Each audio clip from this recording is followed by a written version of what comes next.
BSNL employees युनियनच्या वतीने प्रमुख मागण्यांसाठी एकदिवसीय देशव्यापी संप। बीएसएनएल 4G 5G सेवा देण्यासाठी लवकरात लवकर परवानगी मिळावी। मोबाईल सेवा देत असलेल्या खासगी दूरसंचार कंपन्यांकडून 4G 5G सेवा देण्यात येते, परंतु अजूनही सरकारी कंपनी बीएसएनएलला अजूनही या आणि त्या कारणाने सेवा देण्यास सरकारकडून जाणीवपूर्वक दुर्लक्ष चालढकल करण्यात येते।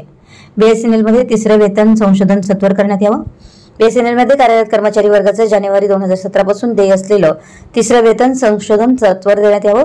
जानेवारी 2007 साली झालेले वेतन संशोधन हे शेवटचं असून कर्मचारी वर्गाचे देय असलेले तिसरे वेतन संशोधन या आणि त्या कारणाने अजूनही देण्यात आलेलं नाही आहे। वेतन संशोधन न झाल्याने अनेक कर्मचारी पे स्केलच्या एकाच ठिकाणी स्टँडगेट झालेत। या अन्यायी वागणुकीमुळे कर्मचारी वर्गात प्रचंड असंतोष आहे।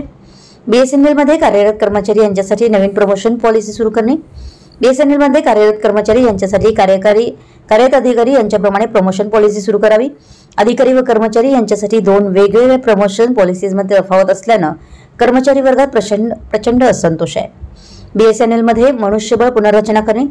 बीएसएनएलमध्ये मनुष्यबळाच्या पुनर्रचनेचा अवलोकन करून खात्यांतर्गत परीक्षा घ्याव्यात व रिक्त पदे लवकरात लवकर भरावीत व ज्या ठिकाणी पदं शिल्लक नसतील तिथे निर्माण करण्यात यावीत। बीएसएनएलमध्ये कामाचं आउटसोर्सिंग त्वरित थांबवावं। कॉन्ट्रॅक्टर लेबरची पिळवणूक थांबवावी। 4 कामगार विरोधी प्रस्तावित कायदे रद्द करावेत। राष्ट्रीय मुद्रीकरण पाईपलाईन योजना बंद करावी।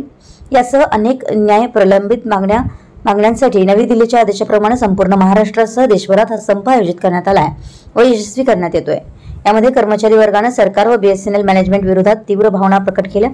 सदरचा संप बीएसएनएल एम्प्लॉईज युनियनचे जिल्हाध्यक्ष श्री विजयानंद माने, जिल्हा सचिव श्री संदीप दिवसे, श्री बापू कांबळे तसेच श्रीमती एस.बी. कसलकर, श्रीमती नंदा पाटील, श्रीमती एन.एच. देरे आदी कर्मचारी यांच्या नेतृत्वात यशस्वी करण्यात आला।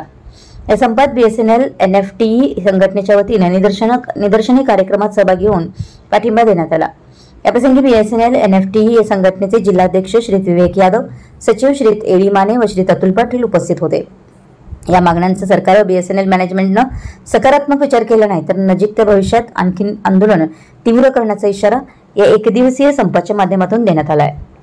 विशाल क्रांती वृत्तसेवा कोल्हापूर।